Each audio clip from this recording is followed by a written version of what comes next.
Oi, pessoal, eu sou a Vivi Peterson, sou jornalista e astróloga, e eu quero contar para vocês que esse é o episódio número 100 aqui do Meu Momento Místico.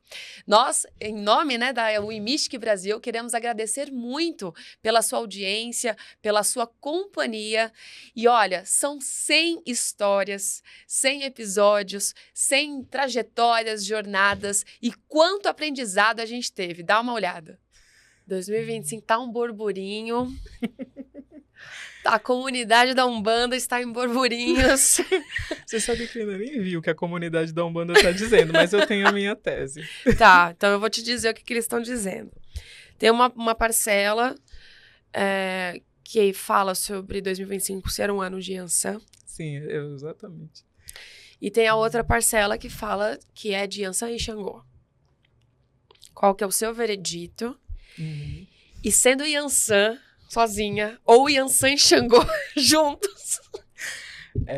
Recordações. Eu tenho aqui comigo que é um ano daqueles. Sim, com certeza. Sim, tem a galera que utiliza essa questão, de ser um ano de Yansan com Xangô, por conta, na verdade, do dia da semana. Não sei se você tem esse conhecimento. De ser terça e quarta? De ser quarta-feira. De ser quarta-feira? Quarta-feira é o dia de Yansan e Xangô. Ah, mas é por causa disso? Sim, a galera utiliza essas partes e também utilizam a numerologia, E a numerologia é um ano 9, que é o primeiro orixá regente é Oiá, mas também tem Obaluaê e Iemanjá e alguns outros orixás que não competem na minha vertente, então eu não entro nessa qualidade. Mas justamente, tem as pessoas que acreditam veemente nisso, eu posso dizer que já percebi, sim, uma interferência de orixá no ano que rege, O orixá que rege aquele ano. Você já percebeu? Sim, já percebi. Em quê? Na sua vida pessoal, você fala? Na vida pessoal. Então se for isso, tá desde julho. A Yansan tá regendo desde julho ela tá aqui. tacando fogo.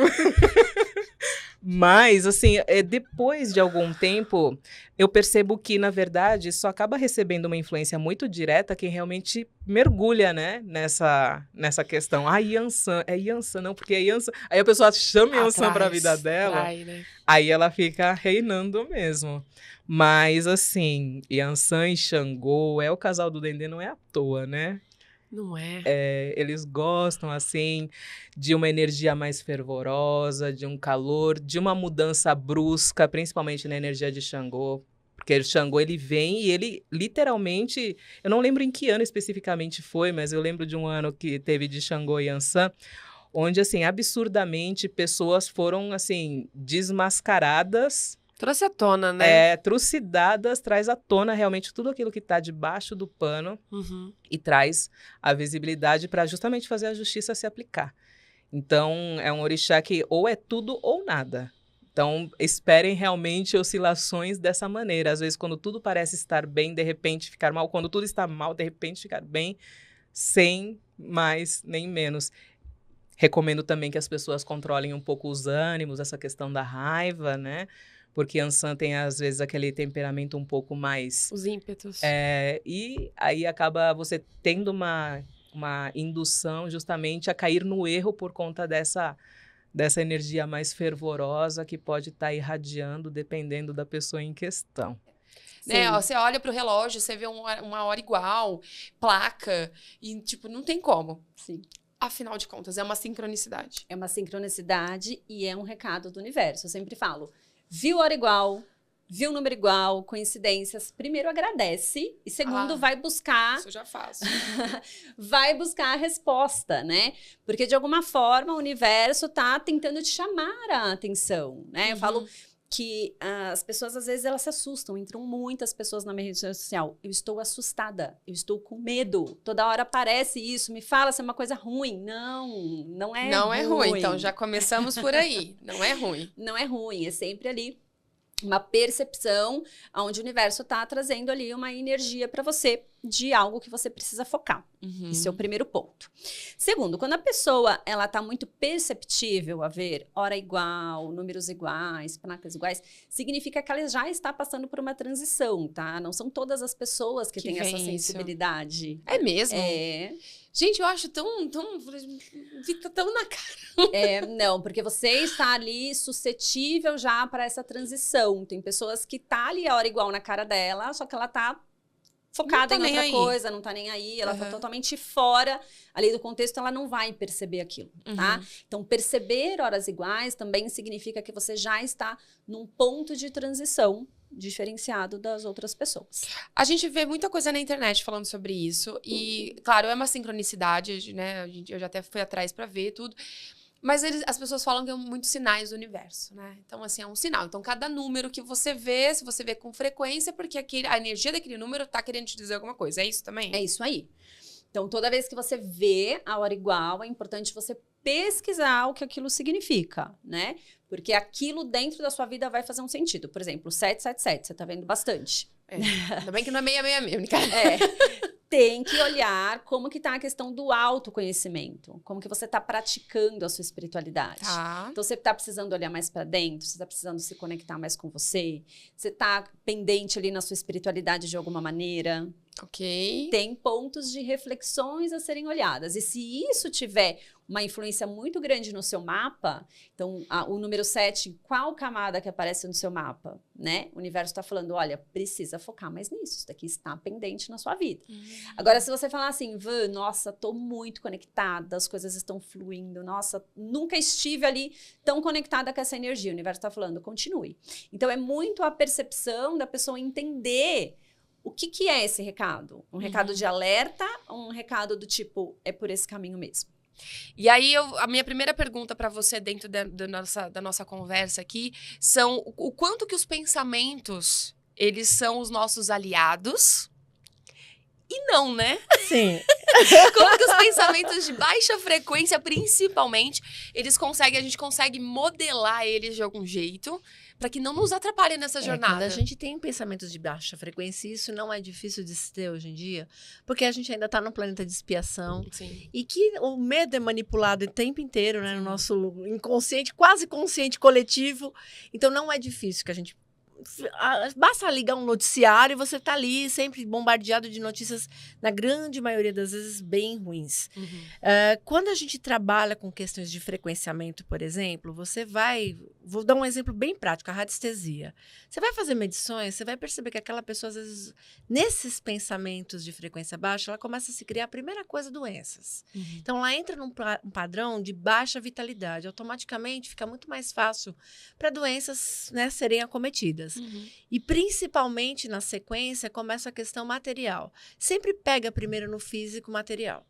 E aí, obviamente, aquilo vai degringolando e vai fazendo um efeito dominó. Por isso a necessidade, a gente está sempre no orar e vigiar, que eu falo, né, de buscar reformas íntimas, de buscar informação, de buscar se melhorar como pessoa e sempre do individual para um coletivo. A gente fala muito de, o planeta precisa mudar. Não, quem precisa mudar é cada um de nós, somos nós. A gente mudando, o planeta muda. Mas precisamos olhar para si, sim. É um momento... A gente, né, como astróloga, sabe desse Plutão maravilhoso que vem nessa reforma, nessa grande transformação para a humanidade. Então, chegou a hora. Né? Agora é o momento para a gente se olhar mesmo e ver, olha, não estou feliz na minha profissão, será que é melhor eu migrar para outra? É a hora de eu ampliar meus horizontes? É a hora de esse relacionamento eu tentar melhorar ou é melhor eu partir para um novo, encerrar?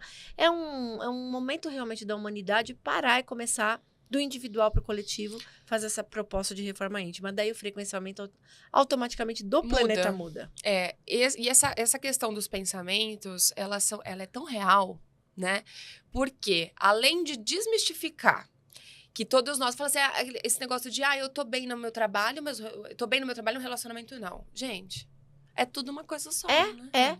E a gente acaba não percebendo, e isso independe de conhecimento. Você pode ser terapeuta, você pode ter conhecimento. Eu falo que até a ignorância é uma benção nessa hora, né? A gente é mais cobrado, né?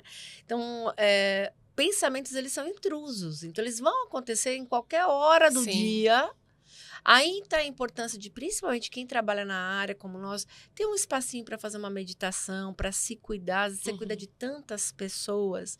E não adianta a gente falar que a gente não entra numa energia. Vivi, você está trabalhando com mapa, você está fazendo a leitura... Gente... De toda a vida de uma pessoa. E de oráculo também, tarô, baralho cigano, é uma coisa surreal. Entendeu? Então, a pessoa está dentro do teu campo energético, você está acessando isso. Então, se a gente não se cuida, os pensamentos, eles são intrusos, eles podem se tornar Péssimos inquilinos. Eles vão ficar ali por meses, dias, e você vai aumentando aquilo. Então, a necessidade da gente cuidar cada vez mais, é urgente. A pessoa que tem um excesso de medo da perda. Então, ela até trabalha, vamos dizer assim, um caso hipotético. Ela trabalha as questões, já conhece, tal, sabe lidar ali com o dinheiro minimamente, né? Faz os seus investimentos, aquelas coisas todas. Mas existe um medo iminente de perder o que conquistou. Isso também é uma escassez. Com certeza, e isso é muito perigoso. Porque a pessoa que vibra no medo de perder o que ela tem, ela vai atrair situações desafiadoras que vão colocar ela à prova o tempo todo. Então, é necessário voltar na causa raiz, limpar isso, para que essa pessoa saia dessa vibração. Porque como funciona o universo? O universo ele é um espelho que nos devolve a informação que nós enviamos para ele. Então, se eu estou emanando uma emoção, nós criamos a nossa realidade com os nossos sentimentos, e eu estou emanando uma vibração de medo de perder algo, o universo que não julga, que só nos devolve, ele manda o quê? Pessoas, situações e ocasiões que alimentam a nossa informação. Quer um exemplo? Um exemplo assim, muito claro é carro. Tem o carro, 10 anos pagando o seguro do carro e nunca aconteceu nada. Nunca ninguém nem chegou perto do meu carro.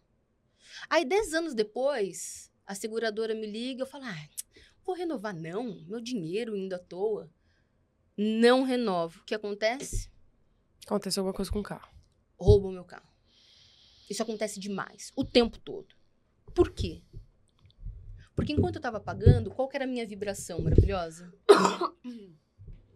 Coloquei o carro na rua. Mas se alguém levar? O seguro cobre. Tô na pista, tô num lugar perigoso. Se acontecer alguma coisa, o seguro cobre. A minha vibração é de tranquilidade, leveza, porque eu estou segurada. Você tá confiando. A partir do momento que eu não tenho mais isso, imagina, cheguei aqui, coloco o meu carro ali na rua. Aí eu já fico aqui pensando. Será que é seguro? Será que ninguém vai bater? Será que... Eu fico emitindo essa onda. E aí, o ladrão que saiu de casa, na frequência do quero roubar um carro, ele faz o quê? Ele entra em ressonância. Medo do roubo, quero roubar. É a mesma frequência. Então, o que acontece? De 1000 carros que tá na rua, qual que ele vai se interessar? No meu. Isso serve para qualquer coisa, doutora? Qualquer coisa. Por exemplo, vou sair do tema dinheiro e vou entrar no tema relacionamentos.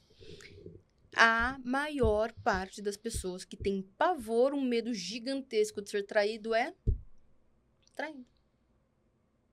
Porque o campo, as pessoas pensam que o universo, né? Por conta da religião, as pessoas pensam que o universo é Deus, que é um homem sentado numa poltrona dizendo, olha, para você vir, vou te dar tudo, doutora Prota, não vou dar nada. Essa pessoa vai ter doença porque eu não gosto muito dela. É karma, a gente fala bastante aqui. Porque tudo é karma. Tudo. E aí o que acontece? As pessoas não são protagonistas da sua própria vida. Não são agentes de mudança, são coadjuvantes. Né? Por quê? Porque como é Deus que está decidindo tudo, então eu vou vivendo de qualquer jeito e o que Deus quiser acontece. É uma ilusão? É a terceirização. É a terceirização. Agora, quando eu entendo que eu sou a criadora da minha realidade, eu sou a protagonista, aquilo que eu estou emanando é o que volta, eu começo a mudar as minhas percepções sobre a vida. Então, por exemplo, se eu sei que eu sou incrível, maravilhosa, fantástica, e se aquela pessoa me trair, é porque realmente é uma forma do universo mesmo me presentear, me mostrando que aquela pessoa não é a pessoa adequada para mim, eu vou ficar preocupada? Não, quem tem que se preocupar é ele ou ela em me trair. Porque quem vai me perder, quem vai perder tudo isso é a pessoa. Então eu não tenho mais esse medo, então eu não emito mais para o campo essa preocupação. Então o universo não tem que me devolver mais pessoas, situações e ocasiões que alimentam os meus medos. A gente sempre começa de um ponto, né, Américo? Para você, como que foi essa virada? Então, eu comecei a meditar aos 8 anos. Né? Eu sempre conto essa história porque nada é por acaso, e mudou uma vizinha lá para o lado da minha casa, e eu ficava olhando, ela praticava yoga e fazia asanas, né? Posições bem estranhas, tá? Eu ficava olhando. Primeiro porque eu achava estranho aquele, segundo porque ela era muito bonita, né? Então, dois motivos fortes para ficar olhando, né? E um dia eu tive coragem e fui falar com ela, o que é isso que você faz? Ela olhou para mim e falou assim, eu quando faço isso, eu escolho viajar para o passado ou para o futuro. Aí instigou. Aí foi, uau! Eu gostaria de fazer. Ela falou, não, para você é outra coisa. Ela pegou um livro, acho que era o único livro que existia de yoga naquela época, né, aqui no Brasil. Abriu, foi passando, e falou assim, essa que você deve fazer, Raja Yoga. Você precisa aprender a respirar. E ela me ensinou a respirar. Eu gostei tanto que eu respiro até hoje, sabe? Nunca deixou, né? Não deixei mais de respirar. E ali foi o começo de tudo. Acima de qualquer coisa, ela me passou o conceito da consciência real, de você sentir o que sente. E hoje os mestres, né, a gente está sempre com os nossos irmãos de Sírios, da Estrela Sírios, nessa caminhada, e a coisa que eles dizem mais importante é sinta o que você sente. Parece tão simples e é a coisa mais complexa que um ser humano pode desenvolver. Por quê? Porque hoje o nível de distração é tamanho. Você é bombardeada diariamente por milhares e milhares de informações e de desinformações principalmente. Então leva o seu estado mental e emocional e espiritual a uma grande distração. Então nós vivemos num mundo cinza. Nós não vivemos, a maioria de nós vive anestesiada, robotizada. Automático. Nós próprios. Você sabe, eu lembro agora de uma palestra que eu participei há muitos anos atrás, foi fechada de uma grande empresa de tecnologia mundial. E eu não posso falar quem é, porque a gente até assinou um termo lá e tal. Mas eles disseram o seguinte, e não mudou muito. Assim, 80% da humanidade, né, 80% da humanidade não pensa. Ou seja, se a gente olhar para nós, durante o dia, você passou por uma porta, não fechou, você passou por um negócio, não viu. Quanta coisa que a gente não dirigiu a nossa mente plena para observar o todo. Então, a gente pode dizer que muitas vezes, durante o dia, em 80% do tempo, a gente não está pensando. A gente está reproduzindo, E aí, tá no automático. mas olha só, e aí eles diziam assim, pior é que 15% pensa que pensa. Esse é o pior, porque aí você não consegue realmente ter consciência das coisas, você já está achando que acha, né? E aí na época eles diziam assim, só 5% são pessoas conectadas consigo e com o seu entorno, 5%. E se a gente aplicar isso hoje, sem julgamento, claro que a gente nunca deve julgar, porque cada pessoa tem está desenvolvendo a sua história e é única, é dela, ninguém pode interferir na história dos outros, a gente vai ver que essa porcentagem não mudou muito. Não mudou muito, né? Muitas pessoas vêm falar para mim assim, eu estou desperto. Falei, puxa, que bom. Aí começa a conversar e quantas ideias adormecidas que ela está passando. Entende? Então, assim, é o pensar que pensa, que é um bloqueio enorme, porque quando você acha que já sabe, você começa a desaprender tudo. Né? A nossa capacidade de evolução é a bondade, sabe? A bondade com tudo. Você quer ver uma coisa elementar. Quando você respira, você opta. Respirando, você opta por ser bondoso ou por ser egoísta. Olha, como assim? Como assim? Então, vamos lá. O que eu acabei de fazer. Olha só. Eu inspirei muito e expirei pouco. Isso é um ato egoísta. Eu pego muito e dou pouco. Isso é egoísmo. Se eu viver sempre assim, significa que eu estou vivendo estressado. O que é uma pessoa estressada? Ela não consegue mais ver a beleza das coisas, a beleza do mundo, não consegue compreender a atitude dos outros. Então entra no estado egoísta. Eu fico preocupado com isso porque eu não aceito aquelas coisas que eu estou vendo, olha só. Compensação, quando você começa a aprender um pouquinho a meditar, e você nem precisa aprender a meditar, porque você já medita em vários momentos do dia, é que você não sabe, mas você já medita. Então o que acontece? Você inspira,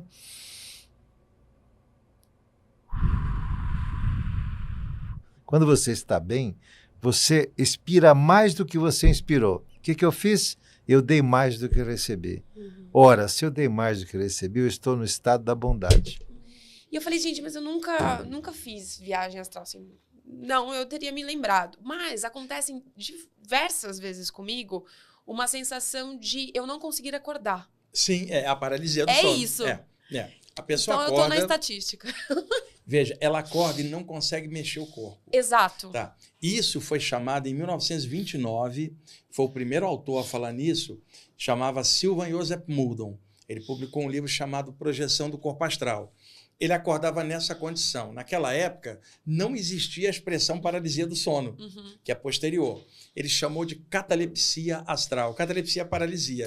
Tá? Sim. E ele descobriu que durante essa paralisia ocorriam saídas do corpo se a pessoa não se agitasse. Isso em 1929. Com o passar das décadas, os médicos, escutando pacientes falarem disso, chamaram de paralisia do sono e acham que é um estado alterado que ocorre durante o sono por alguma questão neurológica, alguma coisa que nem a medicina sabe explicar com propriedade ainda. Tá. O que eu descobri é que durante a paralisia do sono, você pode se desprender. Não é que a paralisia te joga para fora, é que cria uma condição que está tão relaxado que você pode sair. Porque durante o sono, o metabolismo cardiorrespiratório está baixo e as ondas cerebrais também. Então, o campo energético está mais aberto. Você desperta antes que o corpo se ative, num estado alterado. Porque, veja, estamos na vigília agora, Vivi.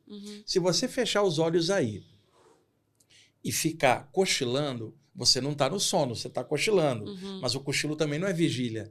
Então, você tem vigília, sono, no meio... o cochilo, às vezes indo para o sono ou voltando. Então, por exemplo, eles estão aqui, o pessoal da produção. Você está ali cochilando. O nome do cochilo, hoje, que a medicina dá, é hipnagogia, que é o estado hipnagógico ou hipnopômpico. Na ida, hipnagogia, na volta, hipnopompia. Isso vem do deus do sono, que chamava Hipnos, na velha Grécia, que também vem daí o nome hipnose. E aí o que acontece? Isso era chamado, na velha Grécia, por outros nomes, né? Então, por exemplo, havia uma palavra xenos em grego, que é estranho. Então, veja, você está cochilando, aí eu pergunto para eles, olha, a Vivi está acordada? Eles vão falar, não. Mas a Vivi está dormindo? Não. Como é que ela está? Está meio estranha. Então, daí o termo grego xenos, que a medicina transformou em hipnagogia, que é o cochilo. Então, você acorda... Você não está na vigília, mas não está mais dormindo. Você está nesse estado intermediário. Tá.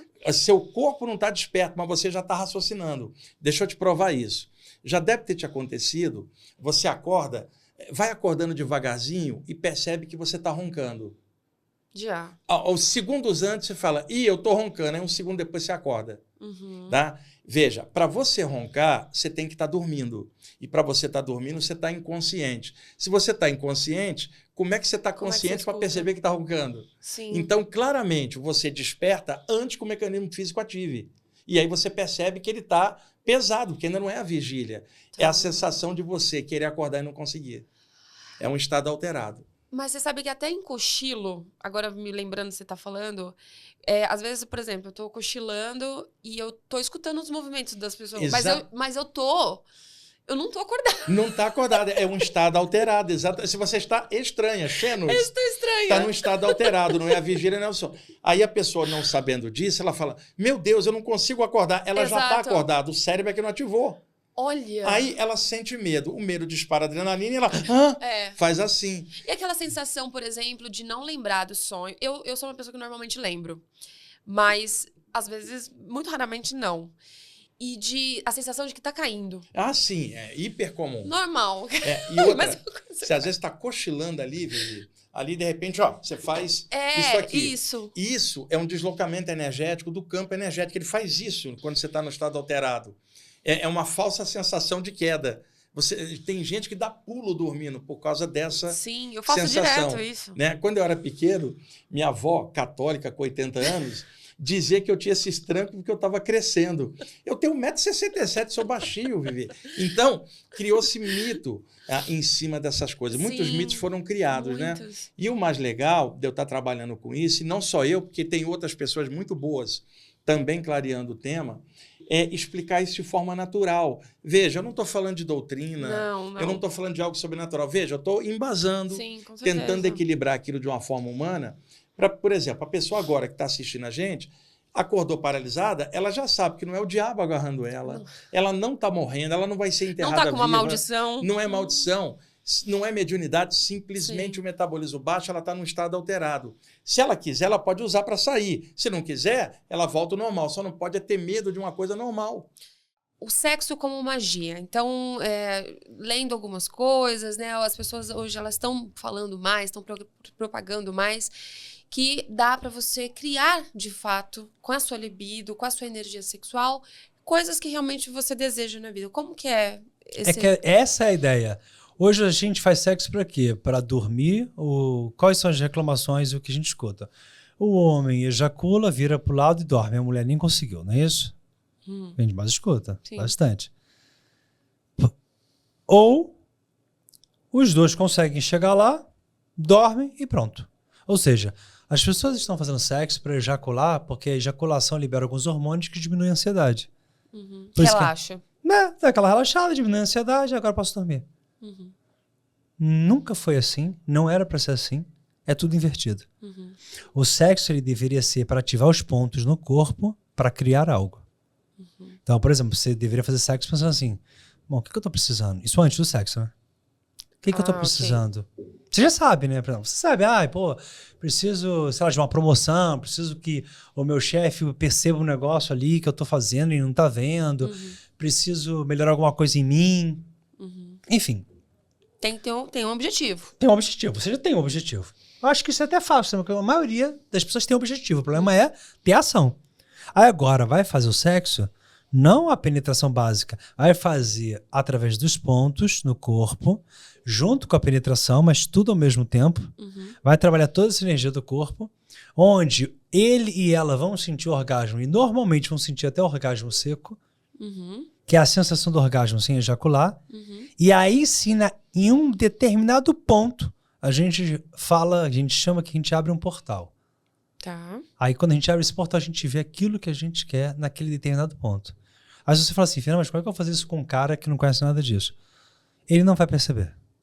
Eu ensino de uma maneira que ele não percebe. E se for uma pessoa que entende do assunto, aí faz descarado mesmo. Tem uma outra polêmica que eu vejo muito nos canais de Umbanda frequentar ou não um terreiro. Tornar-se assíduo ou não. Eu posso desenvolver isso particularmente ou obrigatoriamente eu tenho que ir. Qual que é a sua opinião sobre isso? A minha opinião é que você só tem que fazer aquilo que você quer, tá? Não ser uma criança birrenta, né? Assim, só faço o que eu quero, mas você ter consciência que essa não é uma escolha que você faz forçado ou porque alguém te disse que você tem que fazer. Entrar em um terreiro é uma decisão para agregar na tua vida. Então, faz sentido para você hoje se comprometer com uma casa, viver em uma comunidade onde as pessoas, teoricamente, são difíceis, porque conviver em sociedade não é fácil, ainda mais em um grupo fechado. Dentro de um terreiro de Umbanda também, você vai ter pessoas que precisam se melhorar. Você acha que as pessoas são atraídas porque elas são perfeitas. Elas são atraídas porque elas são as que mais precisam. Então, quando uma pessoa é chamada para um terreiro, não é porque ela é boa, é porque ela tem que se transformar em boa. O caminho é esse, o caminho é o de transformação. Então, as pessoas mais vulneráveis estão dentro do terreiro vestindo branco. Só que o médium se coloca num lugar de eu já cheguei neste lugar de médium, agora sou eu que cuido. Não, você está ali para ser cuidado. A gente transborda. Como o guia cuida de mim, eu consigo receber tudo isso que essa espiritualidade me proporciona, eu vou para o terreiro transbordar isso para as pessoas também. Para entrar no terreiro, você tem que entrar sabendo disso. Se entrar achando que é vestir o branco, você está cumprindo a sua missão e fazendo a caridade, não tá. Ali é o ego também que acontece, né? Você pode exercitar muito o ego ali dentro, né? Sim. Estimular, né, o ego das pessoas. Com certeza. É complexo, é complexo. O terreiro de Umbanda, ele expõe muito o indivíduo, suas vontades, os seus... E eu imagino que você, como um dirigente de né, deve ter visto muita coisa ao longo desses anos todos. Muita coisa. Tem Alguns milhares de pessoas. Você pode comentar alguma questão? algumas milhares de situações. Algumas milhares de pessoas já passaram na minha casa, então eu vi muitas situações. Tanto em médiums muito iniciantes, quanto em médiums mais experientes. A parte mais complexa é quando o médium, eu creio que se coloca num lugar de superioridade perante os outros. Isso é o que eu mais vi. Eu não vejo tanto no meu terreiro, que a gente tem uma cultura mais de exigência, assim, de igualdade. A gente impõe esse de forma atmosférica, né? Não sei se a palavra seria essa, mas no ambiente a gente cria esse contexto de iguais. Ninguém ali se destaca por nada. Todo mundo é igual, a mesma roupa, as mesmas características. Ninguém sabe quem é quem, a não ser que você já tenha conversado com aquela pessoa. Então eu tento não dividir a casa muito em funções, em cargos. Eu deixo as pessoas sozinhas, né, no instinto delas, acharem suas posições. Enfim, é uma maneira minha de gestão. Mas ainda assim eu tenho inúmeros problemas. Agora, o que acontece de muito, na maior parte dos terreiros, de fato, são as pessoas se acharem superiores às outras, e por isso, muitas vezes, ou essa critica o pai de santo e diz, é o próprio médico que faz parte de um terreiro, né? Eu já tive isso, infelizmente. Ter filho espiritual meu dentro da minha casa que falava mal de mim para os outros filhos. Aí você se pergunta, como pode uma pessoa que frequenta aquele ambiente sai da casa dela para frequentar aquele ambiente que ela não concorda, e para sair falando para os outros membros, irmãos, e continua, a parte mais louca é que continua. Então, eu creio que se tem pai de santo, líderes espirituais me ouvindo, e não precisa nem ser pai de santo, você pode ser líder de uma comunidade qualquer. Você vai ter esse tipo de problema. É inevitável. Uma empresa tem, qualquer organização tem. Sim. Agora, eu queria que você explicasse um pouquinho para o pessoal que não está acostumado com o termo, sobre o conceito de impermanência. Né, que ele é um conceito central do budismo. O que seria e como que a gente pode aplicar isso?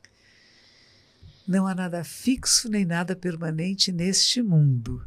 Desde que nós entramos nesta sala que nós estamos conversando, nós já estamos diferentes. Não somos as mesmas pessoas que éramos antes de nos olharmos com tanta intimidade. Então, a modificação está acontecendo. O planeta Terra está girando em torno de si mesmo, em torno do Sol.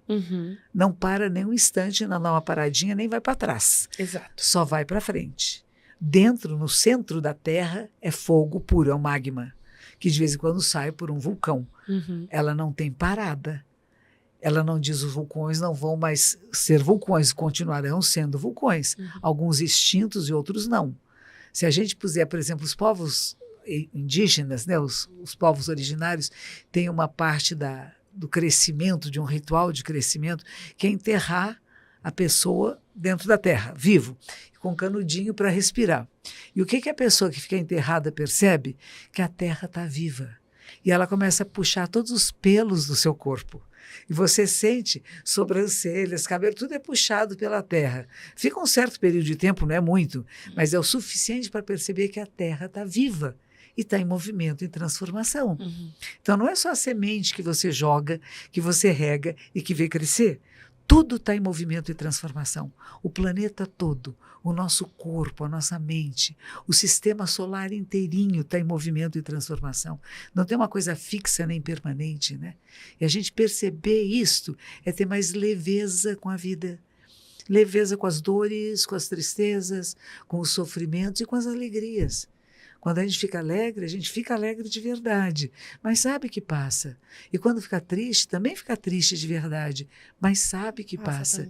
Que não há nada fixo, nem nada permanente. Há uma frase de Buda que diz: nada tem uma entidade substancial, independente e separada. Nada neste mundo tem uma autoidentidade, eu, substancial, tem uma substância aqui, independente e separada não é.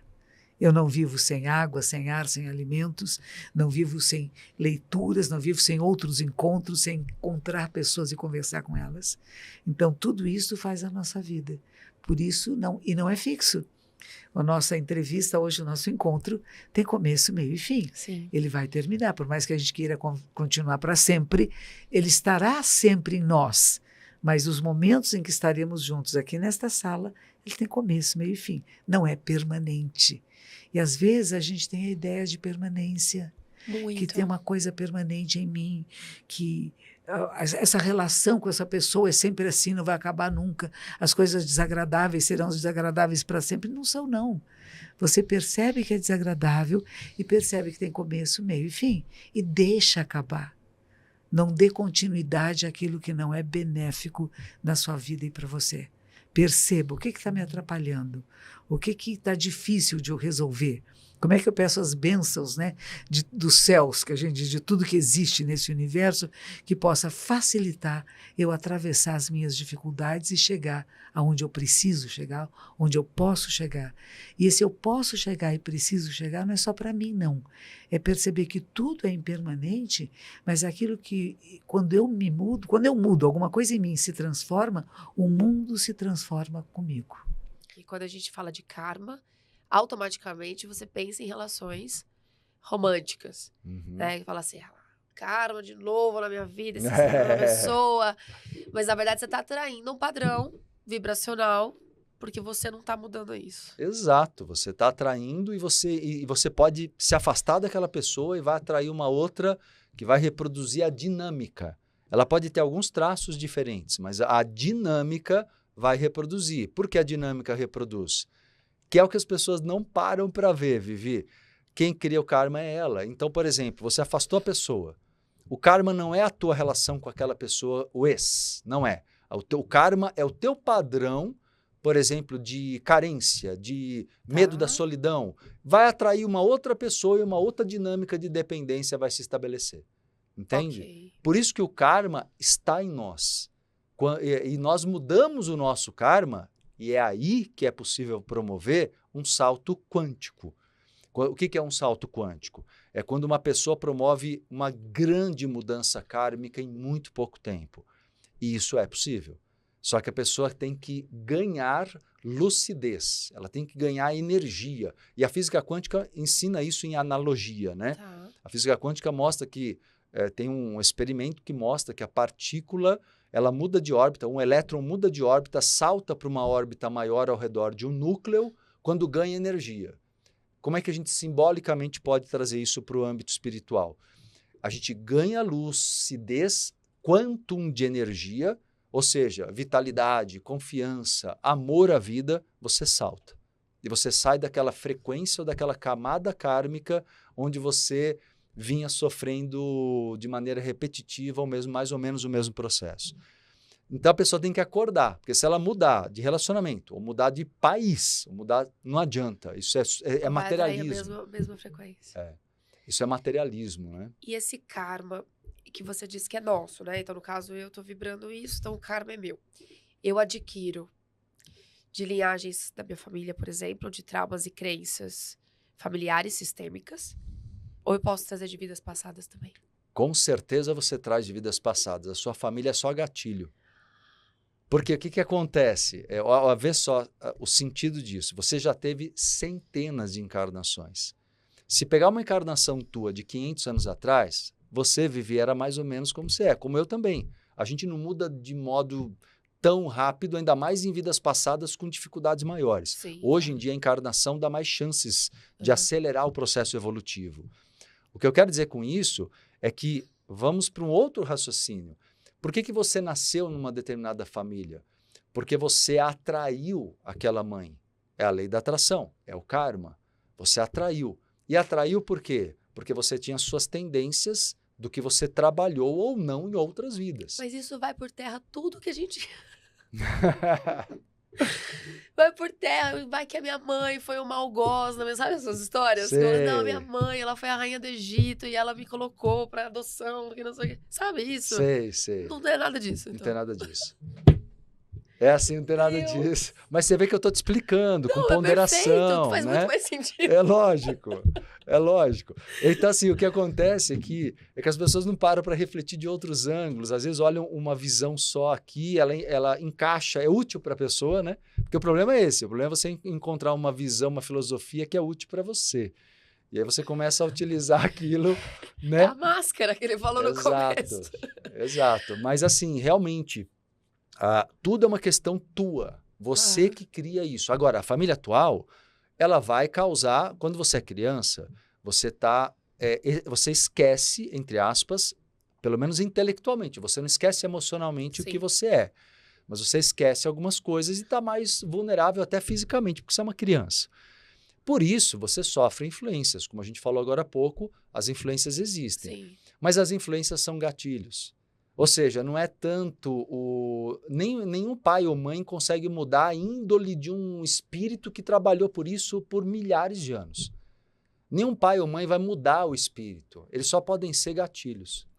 E eu, em nome da Uimishk Brasil, queremos agradecer novamente essa parceria, esse carinho, né, que a gente recebe tantas vezes, tantas semanas, né, compartilhando o que vocês acham. Sempre a gente está aqui recebendo seus feedbacks.